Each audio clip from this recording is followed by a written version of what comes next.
Joseph Taylor Robinson was probably the most successful Arkansas politician in history. And I don't accept Bill Clinton from that. Certainly, he was the most enduring. He was in the legislature, some legislative office, either in the state or in Congress, for 43 years. And he began when he was 21 years old. He got elected against all odds. He got elected to the state legislature when he was only 21 years old. And he was a highly successful legislator. He was a great orator, recognized even before he went to the legislature. In 1902, he was elected to the United States House of Representatives, against great odds. And he served there until 1912. Robinson always wanted to be a senator. So in 1912, when Jeff Davis's first term as a U.S. Senator was ending, he thought seriously about running for the Senate against Jeff Davis, but he decided against it. He recognized that Davis probably could not be beaten. So instead, he ran for governor against another old ally, George Donaghy, who was a very progressive governor and was seeking his third term. They had a very nasty campaign, and Jeff Davis, of course, was reelected to the U.S. Senate, and Joe T. Robinson was elected governor.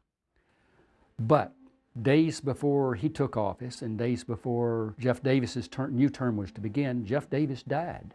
Joe T. Robinson wanted to be a U.S. Senator. He wanted to maintain and retain his position in Washington and work on national issues. But he had just been elected governor. And in the eyes of many, he had a job to do as governor. And so he was suddenly faced with this issue of whether he should use his political capital to run for the U.S. Senate, or whether instead he should remain governor. Now, at this time, the amendment to the U.S. Constitution had not been passed that required the vote of the people to elect U.S. senators. It was still appropriate for that selection to take place by the state legislature. And so, after Robinson decides that he is going to seek the Senate seat, and indeed announces it about 5 days after Davis's death, he has to first work hard to be sure it's the legislature that does the picking rather than the legislature choosing to send out to the people that choice that they would then ratify. And so there is a very close vote, indeed a one-vote margin, by which the legislature says, we will pick the next U.S. Senator. And of course, he had great power in the legislature. A lot of state legislators had been elected on his coattails, so he was in a position of some strength in the legislature. But there was a pretty nasty fight.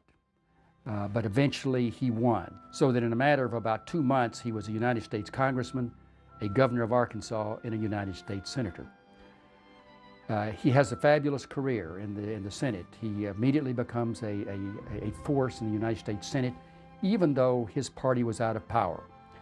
The Democrats were in the minority for most of his tenure, both in the House of Representatives and in the Senate.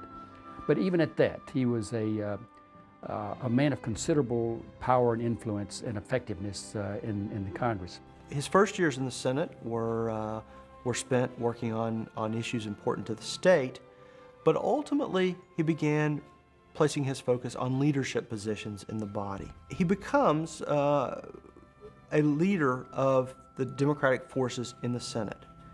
But through the 1920s, that meant that he was in the minority. The Republicans had strong control of the U.S. Senate before 1932. And so he was frustrated in that role as minority leader. In 1928, the Democrats nominate Governor Al Smith of New York for president. The Republicans nominate Herbert Hoover. But they need somebody to balance the ticket. Al Smith was a New York liberal, and his mannerisms and his support for the legalization of liquor didn't go over well in the South. There's a real sense that something needs to be done for the Democrats to balance that wet support of Al Smith with a dry candidate from the South. And it is clear that Joe T. Robinson, as this Democratic leader in the Senate, is rightly positioned. He was a great barnstormer. He was a great retail politician.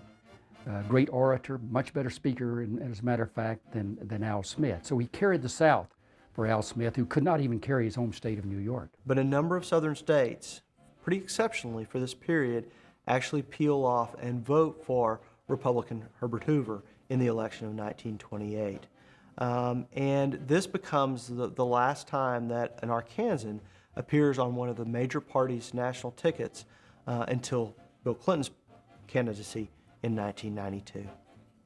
4 years after Joe T. Robinson is on the national ticket, the Democrats do succeed as Franklin Roosevelt is swept into office in 1932. And swept in with him are a large number of Democrats in the Congress, in the House and the Senate. And this is important because this makes Joe T. Robinson the majority leader in the U.S. Senate. And during those first years of the Roosevelt presidency, American politics and American public policy and American life is transformed by the New Deal with its grand expansion of the federal government.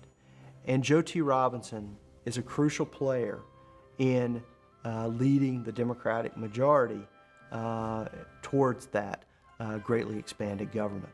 It's more expansive than the more conservative Joe T. Robinson would have liked, but he plays a crucial role in the Democratic Party and becomes a key national leader during those last years of his life before his death in 1937.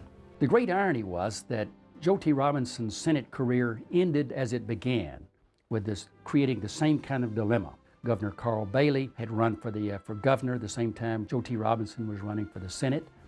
He was elected, and within days after he took office, the death of Joe T. Robinson creates the opportunity for him to go to the United States Senate, even though he had campaigned for governor and had just been inaugurated as governor. That outraged many members of the party, and they nominated somebody else for the job, and he was defeated in a special election. So the results were entirely different for Carl Bailey than they were for Joe T. Robinson.